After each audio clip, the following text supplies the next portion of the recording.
Hi everyone, this is Kirti Tiwari and in this video we are going to discuss practice paper 14 for TGT English. So guys, if you are preparing for TGT and visiting first time on my channel, so please subscribe it so that we stay connected. And now discuss practice paper 14.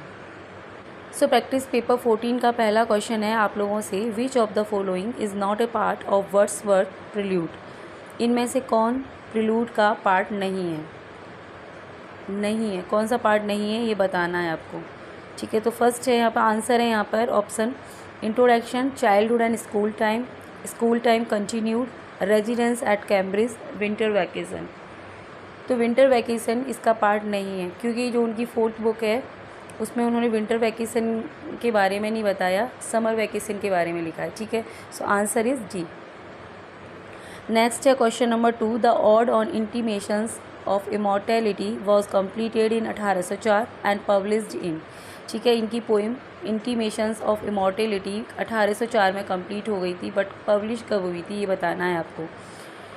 So options हैं poems in 2 volume 1807, VR7, miscellaneous sonnet 1807, ecclesiastical sketches 1822। So answer is A, poem in 2 volumes. इनका collection है poem in 2 volumes 1807, जिसमें कि बहुत सारी इनकी poems publish हुई थी विलियम वर्ड्सवर्थ की। तो उसी में ये पब्लिश हुई थी जबकि कंप्लीट हो गई थी 1804 में। ठीक है, नेक्स्ट है question number 3, Wordsworth first piece of writing was a sonnet in European magazine, Lycidas a monody, Lucy Gray, nature is my life sonnet. So answer is A, a sonnet in the European magazine.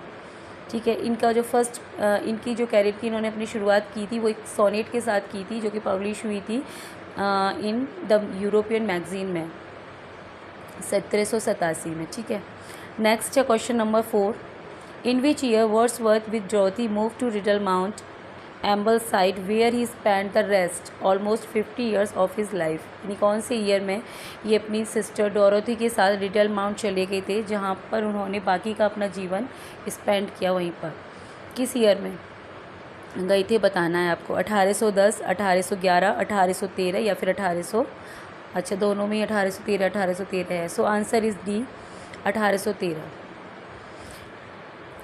Next है question number 5, in 1805 Wordsworth finish his poem to Coleridge but refuse to publish it until he would complete. तो Wordsworth ने अपनी poem to Coleridge यानी कि prelude, उसी का नाम है ये, उसी मतलब प्रिलूड को वर्ड्सवर्थ ने ही नाम दिया था पोएम टू कॉलरिज। तो उसे कंप्लीट कर लिया था 1805 में, लेकिन पब्लिश करने से मना कर दिया था जब तक कि वो अपने क्या नहीं कंप्लीट कर लेंगे, the prelude, the recluse, the seclude या फिर rectitude. So answer is B, the recluse नहीं कर लेंगे जब तक वो इसे पब्लिश नहीं करेंगे, ये उन्होंने प्लान किया था। ठीक है, नेक्स्ट है question number 6, Wordsworth wrote a poem dash as a reply or rather a rival to Coleridge the ancient mariner. ठीक है, वर्ड्सवर्थ ने एक पोइम लिखी थी कॉलरिज को एज ए रिप्लाई, उनकी जो पोएम है कॉलरिज की, द एंशिएंट मैरिनर के रिप्लाई में एक पोएम लिखी थी, वो बताना है आपको कौन सी पोएम थी वो। Lucy Gray, Peter Bell, Laodamia या फिर यारो रिविजिटेड। ठीक है, so answer is B, Peter Bell as a reply लिखी थी उन्होंने, जो कि आई थी उनकी 1819 में। नेक्स्ट है question number 7, which among the following was Wordsworth only play. इनमें से कौन सा वर्ड्सवर्थ का ओनली प्ले है, एक ही प्ले लिखा था उन्होंने वर्ड्सवर्थ ने अपने लाइफ टाइम कैरियर में, the borderers a verse tragedy. So answer is ए।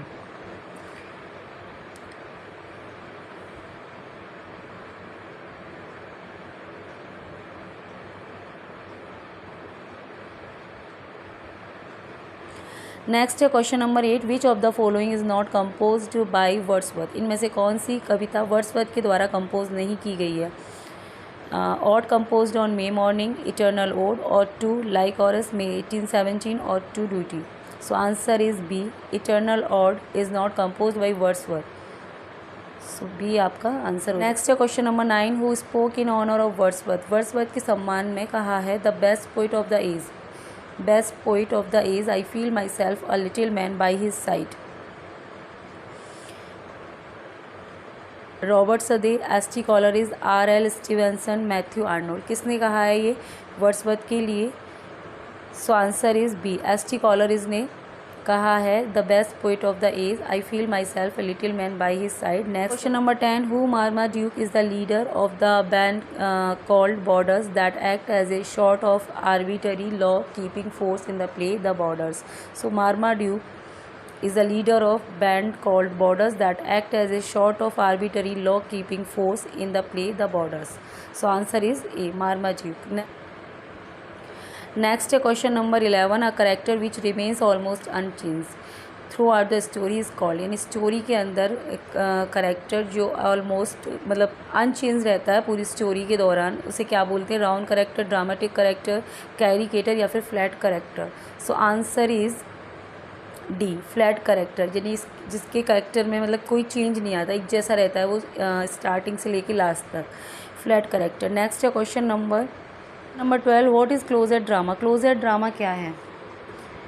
ठीक है, क्लोजेट का मतलब ही क्या होता है? अलमारी होती है, यानी कि ऐसा ड्रामा जो अलमारी में रखने के लिए बनाया जाता है, यानी कि ड्रामा टू बी रीड, पढ़ने के लिए लिखा जाए ऐसा drama, not for acted.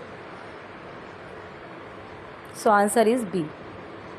Next question number 13, the correct term for a person of a material outlook and indifferent to culture is, यानी कि करेक्ट टर्म बताना है आपको ऐसे व्यक्ति के लिए जिसका जो दृष्टिकोण है मतलब भौतिकवादी दृष्टिकोण है जिसका, और इनडिफरेंट है कल्चर के प्रति, तो उसे हम बोलते हैं फ़लस्तीन। So answer is A. Next है question number 14, autobiography means. Autobiography का मतलब क्या होता है? ऑटोबायोग्राफी यानी कि ऑटो इसमें 3 रूट हैं, ठीक है। ऑटो मीन्स होता है सेल्फ, बायोज मीन्स होता है लाइफ, और ग्राफी मीन्स होता है लिखना, यानी कि लाइफ जो सेल्फ लिखी गई हो, है ना, ये मतलब होता है ऑटोग्राफी का, यानी लाइफ जो सेल्फ लिखी गई हो। तो life history of a person written by someone else, किसी और के द्वारा लाइफ लिखी गई है, वो तो बायोग्राफी हो गया। The life history of a person written by himself, यानी कि लाइफ हिस्ट्री खुद के द्वारा जो लिखी गई है उसे ऑटोबायोग्राफी कहा जाता है। So answer is B. Next question number 15, myth comes from Greek mythos, यानी कि जो मिथ है ये वर्ड कहाँ से आया? ग्रीक टर्म मिथोस से आया, signifying imagination, children story, the story plot true or invented. So answer is C, ठीक है। मिथोस का मतलब होता है स्टोरी प्लॉट, या चाहे फिर वो ट्रू हो या फिर फिक्सियस हो। सो आंसर आपका हो जाएगा सी। नेक्स्ट है question number 16, which of the following has an episodic structure? Episodic structure होता है बायोग्राफी में, हिस्ट्री में, both of the above, neither of the above. So answer is C, both of the above, यानी कि biography and history दोनों में ही दोनों के जो स्ट्रक्चर हैं वो एपिसोडिक होते हैं। नेक्स्ट है question number 17, a complex plot must contain. Complex plot में होना चाहिए पेरिपीटिया, एनानॉर्सिस, बोथ या फिर आइदर। तो एक कॉम्प्लेक्स प्लॉट में इनमें से एक तो होना ही चाहिए। सो आंसर इज़ डी, यानी एनानॉर्सिस या पेरिपीटिया में से एक होना चाहिए। नेक्स्ट है question number 18, Milton's first composition were. Milton की फर्स्ट कंपोजिशन थी, आपको बताना है, ठीक है। 2 पाम at age 15 at Long Bennington, 3 psalms at age 15 at Long Bennington, 4 psalms, 5 palms.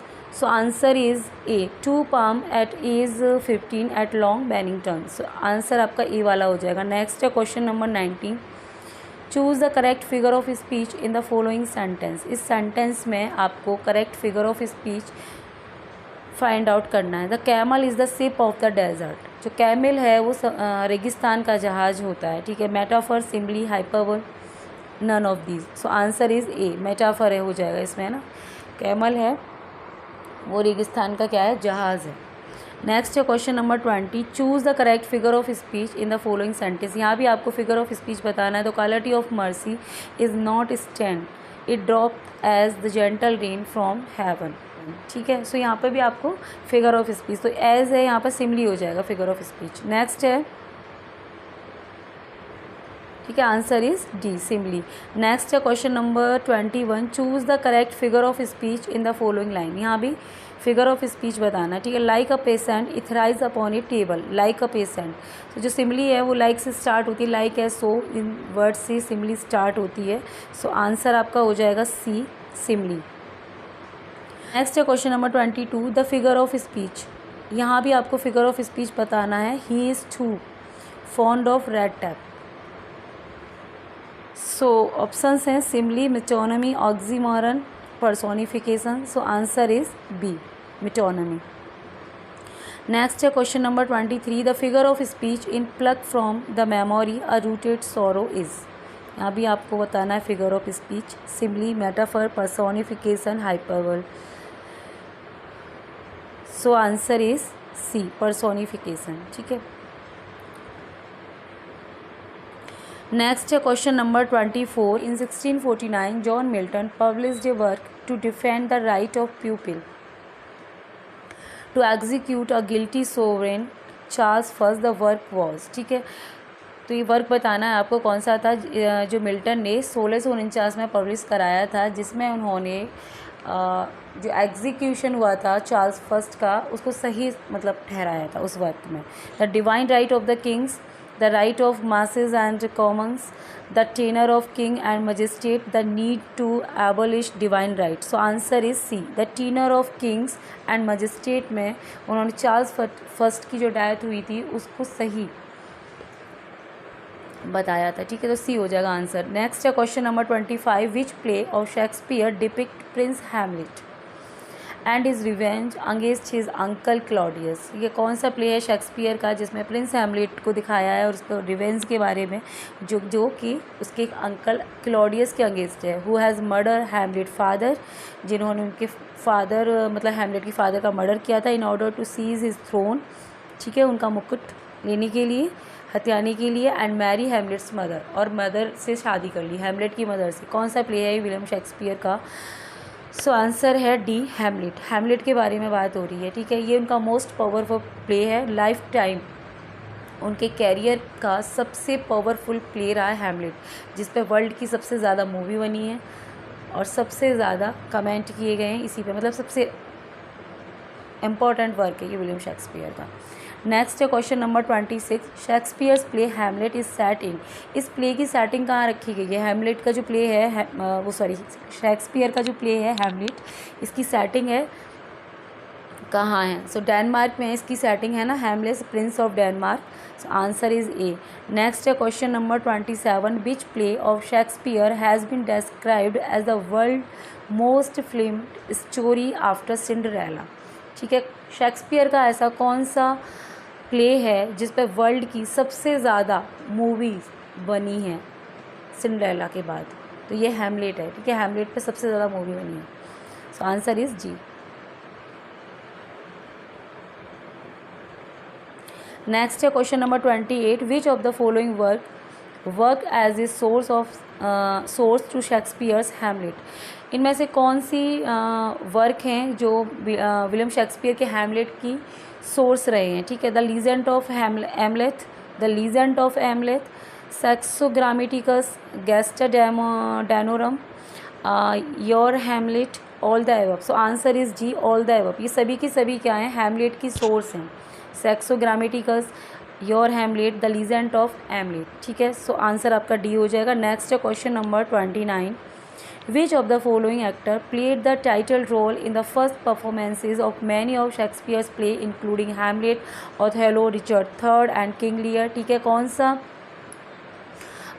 Actor था जो मेन रोल प्ले करता था विलियम शेक्सपियर के प्लेज में, like Hamlet, Othello, Richard third and King Lear? इनमें किसने रोल प्ले किया है मेन मतलब हीरो का? ठीक है, तो रिचर्ड बर्बेस था उनका जो कि सब में उसने मेन मतलब टाइटल रोल प्ले किया था. ठीक है, so answer is A, Richard Burbage. Next है question number 30. With this key sonnet Shakespeare unlocked his heart. The words are from. ये वर्ड कहाँ से लिए गए हैं? सो ये वर्ड्सवर्थ के वर्क से ये वर्ड लिए गए हैं. So answer is D, Wordsworth. ठीक है, नेक्स्ट है question number 31. In Shakespeare's tragedy character is not destiny. Character is not destiny, but there is a character and destiny is a remark by. So very important question है ये, है ना. ये किसके द्वारा रिमार्क किया गया है शेक्सपियर की ट्रेजेडी को लेके कि character is not destiny but there is a character and destiny. So options हैं Nicoll, Bradley, Coleridge and Goddard. So answer is B, Bradley. ठीक है, नेक्स्ट है question number 32. How came he dead I will not be juggled with to hell allegiance vow to blackest devil is a speech in Hamlet spoken by. ये Hamlet play की speech है, किसके द्वारा बोली गई है? सो ऑप्शंस हैं Hamlet, Laertes, Polonius, Claudius. So answer is B, Laertes के द्वारा बोली गई है ये, ठीक है। Next question number 33, if music be the food of love play on, give me excess of it. Which play of Shakespeare open with this line? William Shakespeare का कौन सा प्ले इन लाइन्स के साथ ओपन होता है? Twelfth night, Romeo and Juliet, the Tempest या फिर Macbeth. So answer is A, twelfth night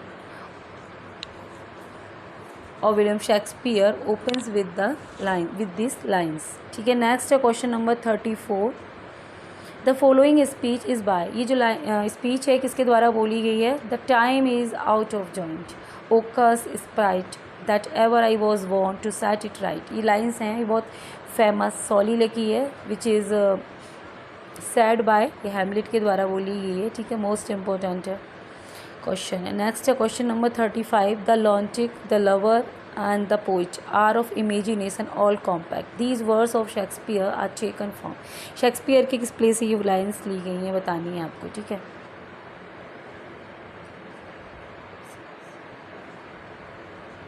So let's see the options, Love's Labour Lost, Hamlet, Henry IV, Midsummer Night Dream।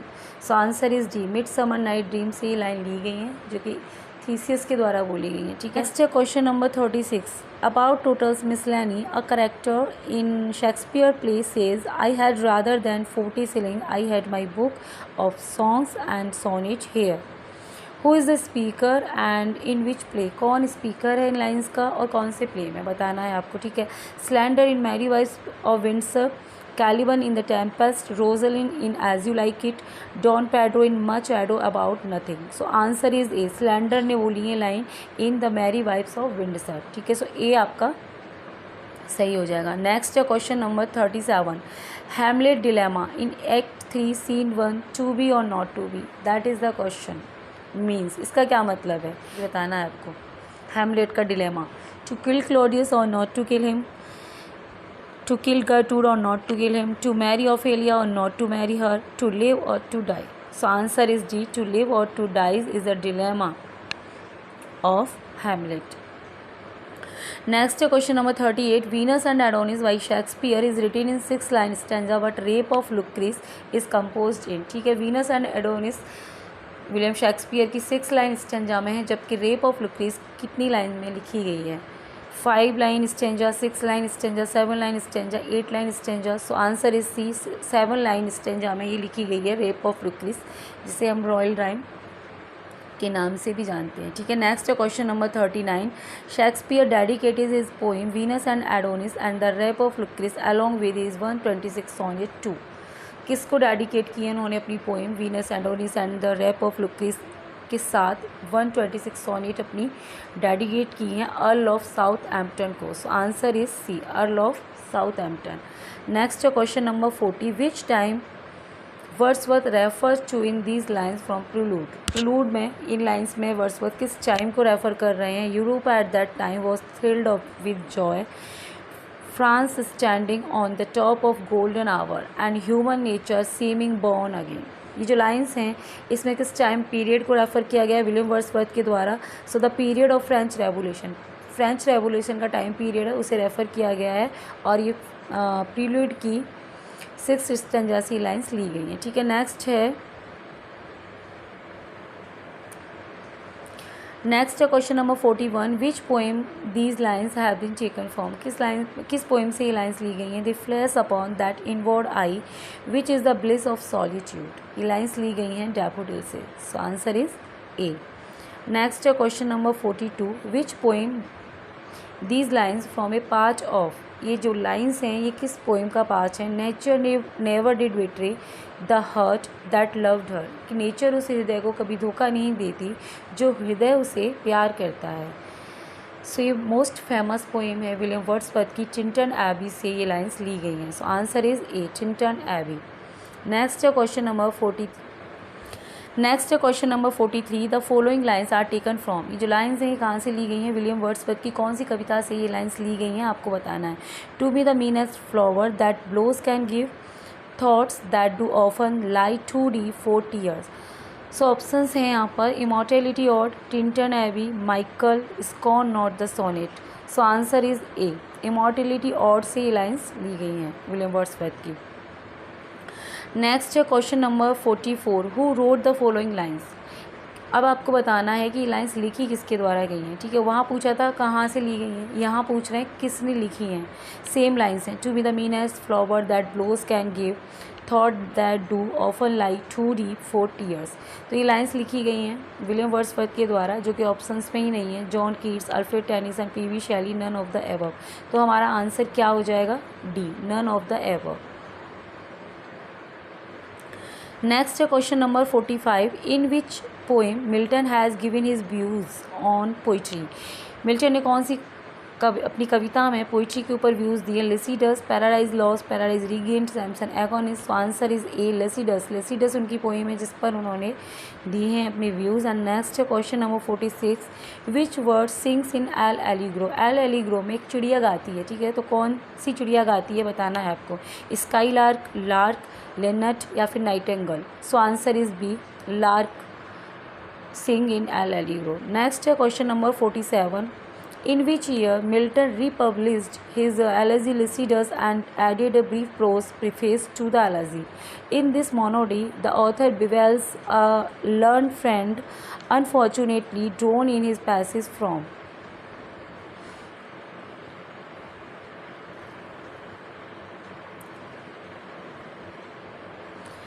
Passage from Chester on the Irish Sea 1637 and by occasion foretells the ruin of our corrupted clergy than in their height.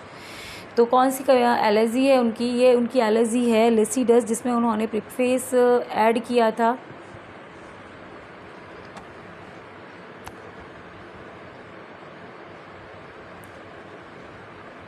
तो ये इनकी Lycidas elegy है जिसमें उन्होंने brief pros preface add किया था। कौन सी year में, ये आपको बताना है, ठीक है। तो ऑप्शंस हैं यहाँ पर 1642, 1643, 1644 या फिर 1645। सो आंसर इज़ डी, 1645 में उन्होंने ऐड किया था, ठीक है। नेक्स्ट है question number 48, the titles of L'Allegro and Il Penseroso are taken from. इनके टाइटल्स हैं, इनकी पोएम है जॉन मिल्टन की ये L'Allegro and Il Penseroso. इनके टाइटल कहाँ से लिए गए, म्यूजिकोलॉजी, फिलोसफी, सोशियोलॉजी या फिर मिथोलॉजी, ठीक है, बताना है आपको। सो आंसर इज ए, म्यूजिकोलॉजी से इन दोनों पोइम्स के टाइटल्स लिए गए हैं। नेक्स्ट है question number 49, who said about Milton, this man cuts us all out and the ancient too. किसने कहा था मिल्टन के बारे में ऐसा, John Dryden, Alexander Pope, Thomas Gray या फिर doctor Johnson. So answer is A, John Dryden ने कहा था। नेक्स्ट है question number 50, which poem of John Milton are full of Elizabethan spirit, joyous in nature. John Milton की कौन सी poems Elizabethan spirit से भरी हुई हैं और जॉयस हैं, ये बताना है आपको। So horse and poems, poem after getting blind, poem written after coming from prison, poems written during commonwealth period.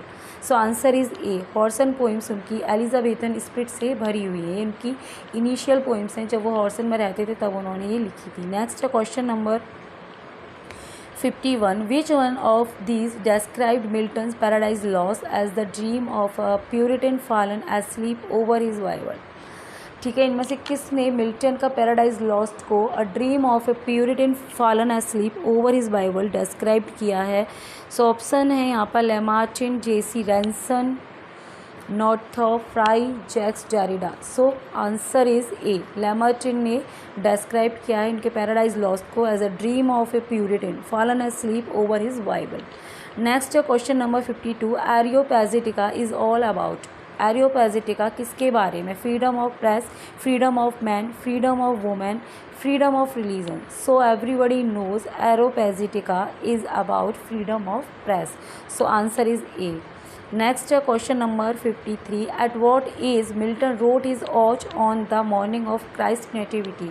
Milton ने किस एज में अपनी ऑड लिखी थी, ये बताना है आपको। 20 ईयर्स, 21 ईयर्स, 22 ईयर्स या फिर 23 ईयर्स। सो उन्होंने लिखी थी ये ऑड अपनी 21 ईयर्स में, जब वो कैम्ब्रिज में पढ़ते थे, on the morning of Christ nativity, मतलब ऑन द मॉर्निंग ऑफ जो क्रिसमस फेस्टिवल होता है क्रिश्चियंस का, उसकी मॉर्निंग पर, ठीक है। तो यही वहीं से उन्होंने ये टाइटल इसको दिया है। Next question number 54, the theme of Paradise Lost is, theme of Paradise Lost क्या है? To justify the ways of God to man. So answer is A. Next question number 55, in which year was Galsworthy awarded Nobel Prize for literature? Galsworthy को किस year में Nobel prize दिया गया था literature के लिए? इन 1933, 1932, 1930 या फिर 1929?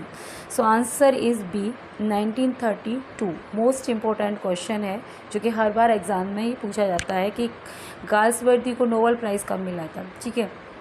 एंड आफ्टर 1 ईयर, मतलब 1933 में उनकी डेथ हो गई थी। तो आप ऐसे भी इसको याद रख सकते हैं। Next question number 56, the dark flower by John Galsworthy is a. John Galsworthy का डार्क फ्लावर क्या है? A love drama, a tragic play, a love novel, a comic play. So answer is C, a love novel. Love मतलब ये उनका love novel है, ठीक है। Next question number 57, which drama of Galsworthy deals with the conflict between capitalist and labourers? Galsworthy का कौन सा drama capitalist and labourers के बीच में कन्फ्लिक्ट को दिखाता है, ठीक है। कौन सा ड्रामा है ये गाल्सवर्दी का? स्ट्राइफ, सिल्वर बॉक्स, लॉयल्टीज़ या फिर skin game? So answer is A, strife, जो कि उनका आया 1907 में। ये दिखाता है, मतलब इसकी जो थीम है वो कन्फ्लिक्ट है किसके बीच में? कैपिटलिस्ट एंड लेबर्स के बीच में conflict. Next question number 58, for which of his work Galsworthy called my first sin? Galsworthy ने अपने कौन से वर्क को फर्स्ट सिन कहा है? The first and the last, the little man, hall marked as satiric trifle या फिर from the four wind? So answer is D, from the four wind. ये उनका फर्स्ट वर्क है, ठीक है। Next question number 59, which of the following is not a play by Galsworthy? इनमें से कौन सा प्ले गाल्सवर्दी के द्वारा नहीं लिखा गया, ठीक है? Exile, the roof, the winter garden, the bell of peace. So answer is D, the bell of peace is not a play by Galsworthy, ठीक है। Next question number 60, in which Galsworthy play a character Snow appears as a detective? Galsworthy के कौन से play में Snow appears होता है as a detective? So options हैं यहाँ पर, जस्टिस, विंडोज़, पिकॉक या फिर the silver box. So answer is D, इन मतलब सिल्वर बॉक्स में अपीयर होता है ये उनका एक 3 एक्ट कॉमेडी है जो कि 1906 में आया था। उनका फर्स्ट प्ले है, ठीक है, गाल्सवर्दी का। Next question number 61, which among the following is Galsworthy first play and was an immediate success? Galsworthy का फर्स्ट प्ले कौन सा है जिसमें उन्हें भरपूर सफलता दिलाई? तो जस्टिस, विंडोज़, पिकॉक या फिर सिल्वर बॉक्स। सो राइट ऑप्शन आपका हो जाएगा डी, द सिल्वर बॉक्स, ठीक है। ये गाल्सवर्दी का फर्स्ट प्ले है जो कि 1906 में आया था। ये उनका एक 3 एक्ट कॉमेडी है। Next question number 62, who wrote the biography entitled the life and letter of John Galsworthy? Galsworthy की बायोग्राफी किसने लिखी है जिसका टाइटल है life and letter of John Galsworthy? 1935, H.P. Marrot. Answer आपका क्या हो जाएगा? H.P. मैरट ने लिखी थी, ठीक है। नेक्स्ट है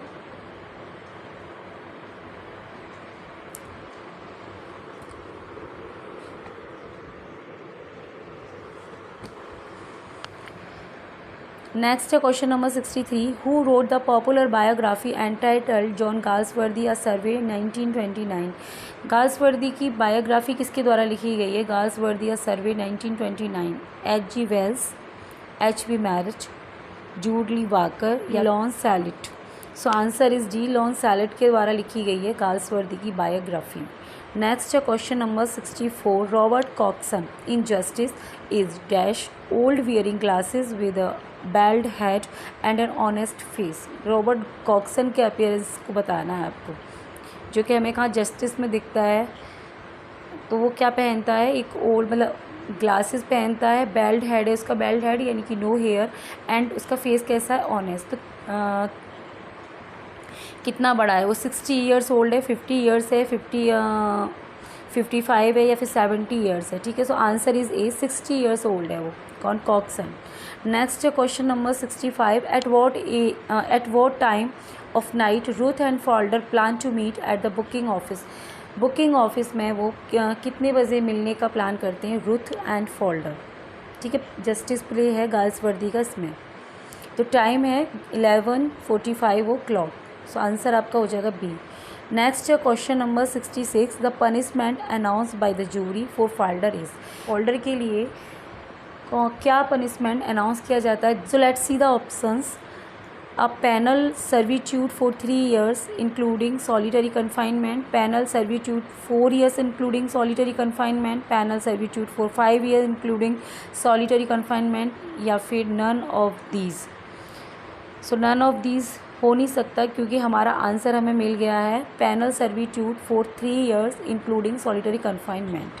3 years का उसको कन्फाइनमेंट मिलता है फोल्डर को। ठीक है, नेक्स्ट है क्वेश्चन नंबर 67। नेक्स्ट है question number 67, what fortuitous event happen to Antonio at the end of the play Merchant of Venice. At the end of the play Merchant of Venice कौन सी news Antonio को मिलती है। So let's see the options. Shylock dies, he marriage Portia, his ships come in, he become a Jew, कि वो एक राजा बन गया है। So answer is C, his ships come in. Last में उसको न्यूज़ मिलती है कि जो उसके शिप्स जो डूब गए थे वो आ गए हैं, कहाँ, पोर्ट पर आ गए हैं। ठीक है, तो आपका सी जो है आंसर करेक्ट हो जाएगा। नेक्स्ट है question number 68, who is Orsino in love with at beginning of the play 12th night. 12th night play की बिगनिंग में ओर्सिनो किसके प्यार में रहता है, Olivia, Viola, Maria, Malvolio. So answer is A, Olivia के प्यार में रहता है Orsino in the beginning of the play. Next है question number 69, who speak this line in justice. Justice में कौन बोलता है ये lines, no one will touch him now, never again, he is safe with gentle Jesus, कि अब उसे कोई भी टच नहीं कर पाएगा, कभी नहीं कर पाएगा, अब वो सेफ है विद जेंटल जीसस। जीसस के साथ क्या है, वो अब सुरक्षित है। सो ये लाइंस बोली गई है कॉक्सन के द्वारा, जब फोल्डर मर जाता है तब वो ये लाइंस बोलते हैं। So answer is A. So guys this is all about this video and the rest of questions we complete in next video. So thanks for watching this video, thank you so much.